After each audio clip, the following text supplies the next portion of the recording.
Hey guys, what's going on? Welcome back to episode number 14 for the Middlesbrough career. And today we're going to be taking on Tottenham Hotspur in the first game of this episode in the FA Cup quarter-finals. For once, I don't know how this has creeped up on us so fast, but we made it to the quarter-finals, which is fairly impressive in my opinion, really, because we haven't really had a great season. Let's be honest here. Time to face the music. We haven't had a great season, and we've been kind of goofing around, not scoring as many goals as we should, and not really playing as well as we should or as we want to. So hopefully in this game we can manage to scrape a win by Tottenham. And I think the last time we played them they beat us 3-0. So let's just say my hopes are not very high. But we're going to try, and hopefully we can get progression in the cup. As you can see here, the first attack of the game came through Berahino, who runs down the line, and when he gets down to the byline he crosses / shoots, and it goes towards Lloris, who makes a great save, and unfortunately it goes out for a throw-in in the end. Here you can see Janssen turns his man and has a shot, but fortunately it's just wide of the post, and nothing came of that one for them. See here, Victor Fisher passes the ball across into it after winning it back. Berahino cuts inside and has a shot, but it's a bit of a pansy one, and Lloris makes an easy save down to his near post. You see there's just a little pansy shot. Berahino needs to do a lot better there if we want to score against Spurs. But watch this here. We get tackled, and what a great tackle that is from, I think, Espinoza. And that gets the ball away, but the ball quickly comes back through Sissoko, and Eric Dyer has a shot, and it goes straight in the net.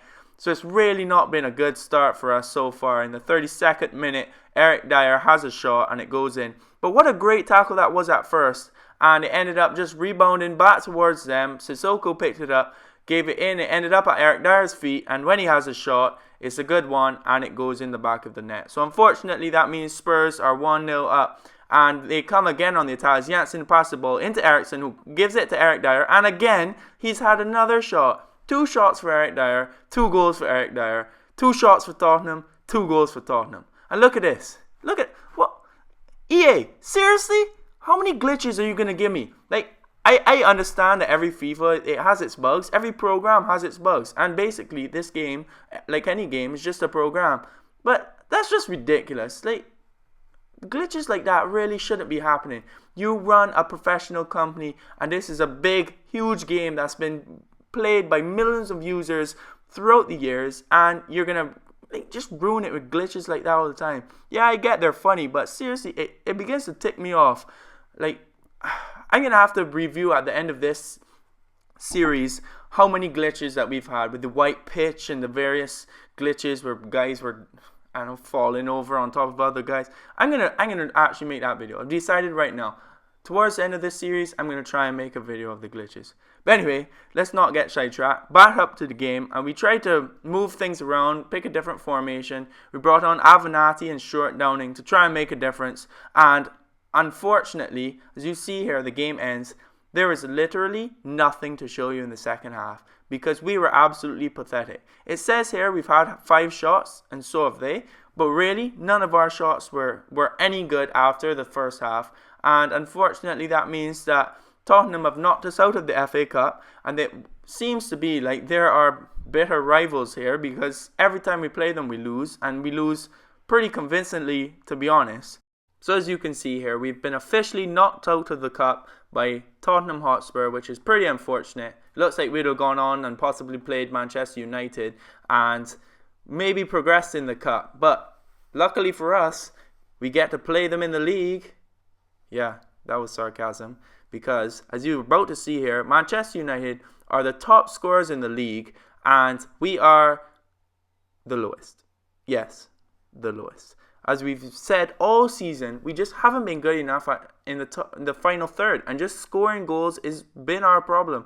If we had scored maybe even 10 extra goals, we might have been able to be so much higher in the league. But unfortunately for us, that just didn't happen. And we were pretty unlucky throughout the season. But anyway, can't look back, must look forward. And for them, Harry Kane starts up top with Rooney in behind, with Mkhitaryan on the right and Martial on the left. And I know that sounds like a pretty decent top 3, but we have some decent players if we can get them to play right.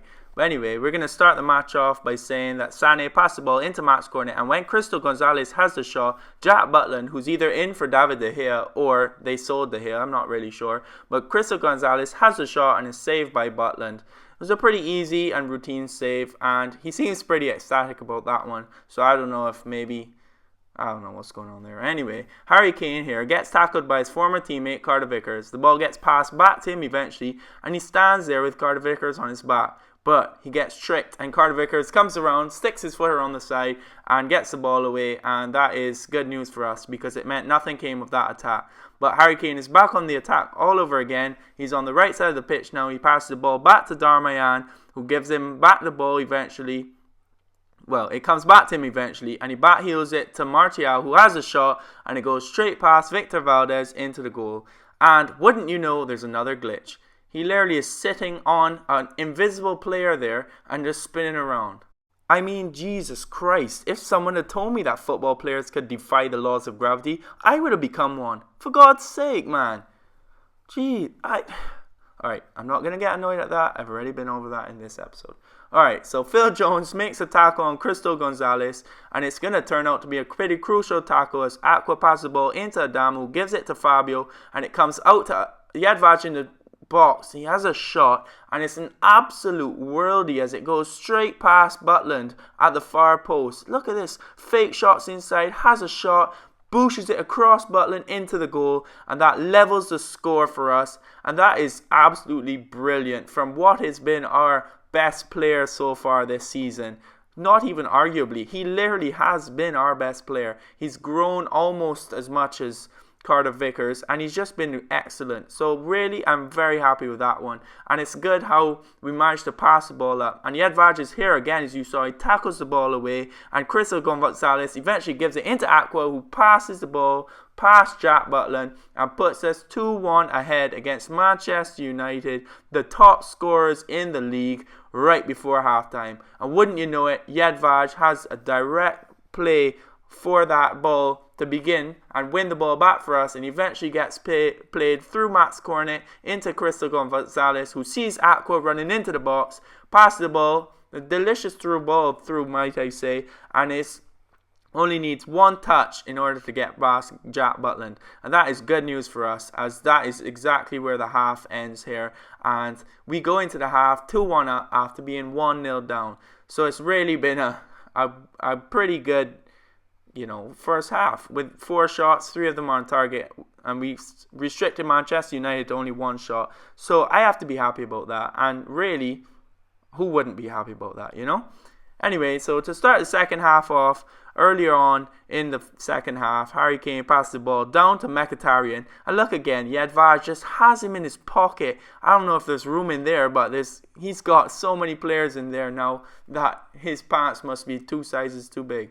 Anyway, I'm going to stop talking nonsense as Crystal Gonzalez picks the ball up and passes a great ball down the line to Adama, who is through on goal, has a shot across goal, which seems to be far post OP in this FIFA. Anyway, the ball goes across Jack Butland into the goal, and Adama, who's the speed demon of the series, gets a great through ball by Crystal Gonzalez, and he puts it away to score what is, I think, his first goal of the season. And immediately after that, we make some subs to shore up the game and keep everyone's fitness levels up.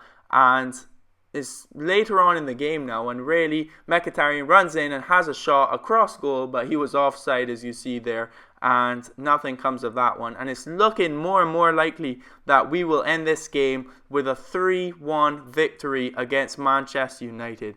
Who would have thought, after going 1-0 down in the 32nd minute to what was a pretty decent goal, that we would come back and score 3 unanswered goals, 2 before halftime, 1 just after the half, and end up with 7 shots and 5 of them on target, with Manchester United only shooting on our goal once. That is what I call a performance, and that is exactly what we need to climb this table, and hopefully we can push on from here and do well, Anyway, taking a quick look at the players that the scout has brought us back, and these 2 look pretty decent. One's a 94 potential, one's a 93 potential, but we're going to leave them there and let them get scouted for 1 more month at least, because as we know, the players who come in the first month, usually their potential ends up going down anyway. So before we sign them and waste any salary or money in signing them, we normally let them be scouted for at least 2 or 3 months. But moving on from there, our next game is against Swansea. As you saw there, we're one place against Manchester City of all teams, and we're in 10th.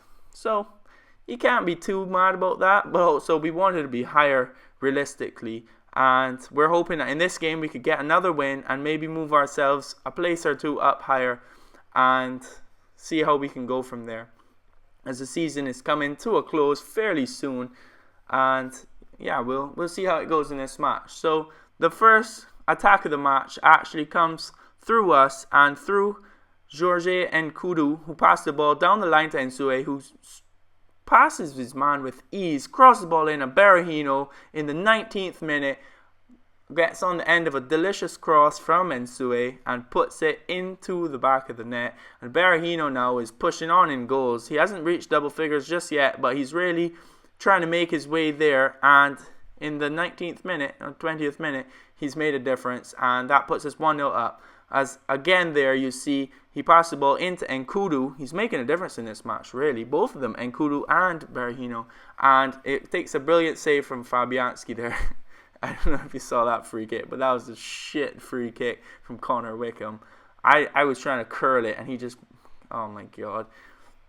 I probably shouldn't have shown that because now you think I'm terrible at FIFA. But anyhow, Swansea at halftime had no shots, where we have had 4 shots, 2 of them on target, and that's a pretty decent way to end the half. As Jedvaj here is showing why he's such a good player to us, such an important player to us. He ran all the way down the line to try and make a difference in this match, as there wasn't really much to show you, as it was a pretty boring match, and a lot of the highlights happened in the first half. You see there, Nkudu has another shot again, and Fabianski saves it right before it goes in at the near post.